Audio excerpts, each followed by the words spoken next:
Winterizing the powertrain not only extends the life of the engine, but also prevents what would amount to the most costly repairs should freeze damage occur. There are 6 primary tasks that need to be done to properly winterize the engine. Pay attention here because the order is important. First, add a fuel stabilizer like West Marine's Easy Store Easy Start and top off your fuel tank. Ensuring your fuel tank is full reduces the air in the tank. Since air holds moisture, when the temperature drops, the moisture condenses and ends up as water in the bottom of your fuel tank. This can fill your water separator and cause starting problems in the spring. If for some reason you can't get to the pumps to top off your tanks, add some fuel water absorber to the tank before spring startup. Adding the fuel stabilizer is equally important. Stabilizing fuel prevents varnish buildup in the lines, carburetor, or fuel injectors from the long period of inactivity. This is also a great time to replace your fuel filter and water separator or drain the bowl and change the elements in fixed mount units. The next task is winterizing the block with antifreeze. This prevents any residual water from freezing and cracking the block when it expands. Some yards avoid this step by removing drain plugs or opening petcocks in the block and blowing compressed air throughout the raw water cooling system. There is some risk in winterizing this way, as any residual water left in the block could potentially cause a crack. We feel flushing with antifreeze is not only easier, but a safer method of winterizing the engine. There are 2 types of antifreeze. One is a common automotive type of antifreeze like Prestone, known as ethylene glycol. This type of antifreeze is good for cars, but bad for boats. In boats with closed or freshwater cooling systems, like your car, this antifreeze is acceptable. These cooling systems use a heat exchanger, much like your car's radiator, and dissipate the heat into the raw water cooling system. Most boats, however, just have a raw water cooling system to cool the engine. This type of cooling system pulls water in from the lake or ocean and circulates it through the block and discharges it overboard. Since automotive type antifreeze is highly toxic, we will need to use a non-toxic variety for the application, since some or all of it will end up in either storm drains or in the waters where you use your boat. Non-toxic antifreeze, sometimes called marine or RV antifreeze, protects as well as the automotive variety, but can be flushed or discharged overboard or on land safely in the spring. This type of antifreeze is made from propylene glycol. The West Marine's Pure Oceans brand of antifreeze is premium virgin antifreeze, which means it has not been recycled. It also has corrosion inhibitors to protect the cooling system of the engine. There are different levels of concentration available for each. For engine applications, we like the highest concentration available, like this -100 antifreeze. Why use -100 when the temperature never gets below -50? Good question. What goes in as -50 may not come out as -50. There's always going to be some residual water in the block that lowers the concentration of the antifreeze, so the resulting freeze point may be much higher than the rated temperature. In more northerly states, even if temperatures don't get all the way to -50, it's still a good idea to opt for the extra protection. The small cost difference between the -50 and -60 or -100 antifreeze is a bargain for the peace of mind knowing that your boat will be safe no matter the weather. One other point to remember about non-toxic antifreeze: it has a slush point much higher than its freeze or burst point. In the case of -50, the slush point is +11 degrees. Slushing is okay and will not harm the engine or other systems. If you have an outboard or stern drive, West Marine sells a do-it-yourself winterizing kit that makes this job even easier. The task of fogging the motor, which involves spraying a fine mist of oil into the combustion chamber to prevent corrosion, can be done at the same time using this kit. Products you'll need for this task are a winterizing kit, 4 to 5 gallons of antifreeze, fogging oil, and a motor flusher and garden hose. One other thing to mention: if you don't plan to change your oil, add crankcase stabilizer to your oil before you begin winterizing the block. It will help suspend the acids until spring and prevent internal corrosion. Start by hooking up your garden hose to a freshwater source and connecting the motor flusher to the raw water intake. Turn on the water source and start the engine.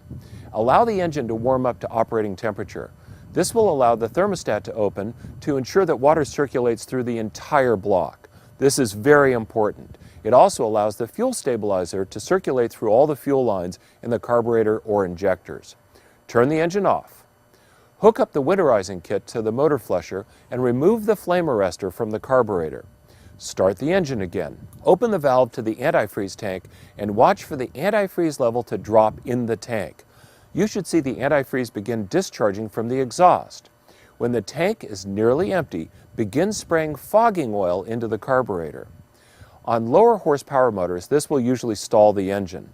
On higher horsepower motors, the engine will usually cough and sputter but may not stall. If this happens, spray a good amount of fogging oil through the intake and turn the motor off. Fogging can also be done by removing the spark plugs one at a time and spraying the fogging oil directly into the combustion chamber. The West Marine Easy Store Easy Start fuel stabilizer has polymers which help protect the combustion chambers from corrosion, but we like to fog for double the protection. You can be confident that what you can't reach by fogging will be protected by the Easy Store polymers. For inboards, the procedure varies slightly. Warm the motor to operating temperature just as we did with the stern drive. Rather than using the winterizing kit, remove the raw water intake hose from the seacock and place it in a bucket filled with non-toxic antifreeze. Allow the water to circulate as before and fog when the bucket is nearly empty. If you own a diesel engine, fogging is not necessary. It's also a good idea to remove the water pump impeller and inspect it for wear. That's it, you're done. Well, almost. Since we've warmed up the engine, this is an ideal time to change the oil. Why change the oil now rather than in the spring? Good question. Changing the oil in the fall accomplishes two things. One, it purges the old oil, which has become contaminated with residual acids from the combustion process. Left in your crankcase, the acids can corrode your motor internally, causing premature wear. Two, it allows you to just start the motor in the spring. Again, for some reason, if you can't change your oil in the fall, add crankcase stabilizer before you begin winterizing. While the motor is still warm, let's go ahead and change the oil. You'll need an oil changing pump, the correct weight of 4-stroke motor oil based on the manufacturer's recommendations, and a fresh oil filter. Since most engine drain plugs are not easily accessible, use one of the many oil changer pumps to do a great job on this task.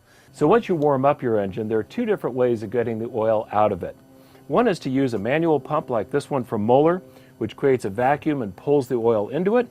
The other is to use an electric pump like this 12-volt model from 5kiOms2f4gg. So the routine is to find a suction hose which is big enough to pull the oil out but small enough to fit in your dipstick. So in this case, the Moeller pump gives you two different diameters. You just choose the biggest one which will fit down inside your dipstick.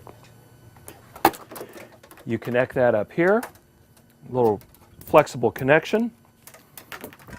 Put this into the top of the pump, and now you give this a couple of quick strokes, and what this will do is pull the oil out through the engine and deposit it inside this chamber.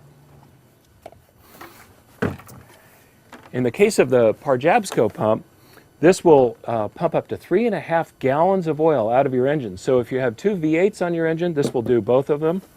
And again, you have a rigid line which you put down inside your dipstick hole, connect up the alligator clips to a battery, and run it until the engine's sucked dry. Again, this works best with a warm engine so that the oil has all of the pollutants and the soot and the acids in solution, so you get as much of that bad stuff out. Then you'll want to replace that oil with some new 4-stroke oil of the proper viscosity and a new oil filter. The engine is now done and ready for a long winter's nap. Two tasks are left to complete the winterizing of the powertrain. Next, we're going to look at the lower unit. Again, this step only applies if the boat has an outboard or a stern drive. Changing the lower unit fluid now will save this step in the spring and get you out on the water faster. Make sure you have the correct type of lower unit fluid, again based on manufacturer specs. First, remove the vent plug at the top of the lower unit. Remove the drain plug at the bottom of the lower unit, allowing the fluid to drain into a pan. Next, attach the lower unit fluid pump to the drain and pump the fresh fluid in through the drain until the lower unit is full and either begins to come out of the vent or reads full on the dipstick, depending on which model outdrive you have. Consult your owner's manual and make sure to follow their recommendations. Next, replace the vent plug. The vacuum will keep the fluid from rushing out the drain as the pump is removed and the drain plug is replaced. If the old fluid is milky looking or has metal shavings present, it may indicate the need to have the lower unit serviced.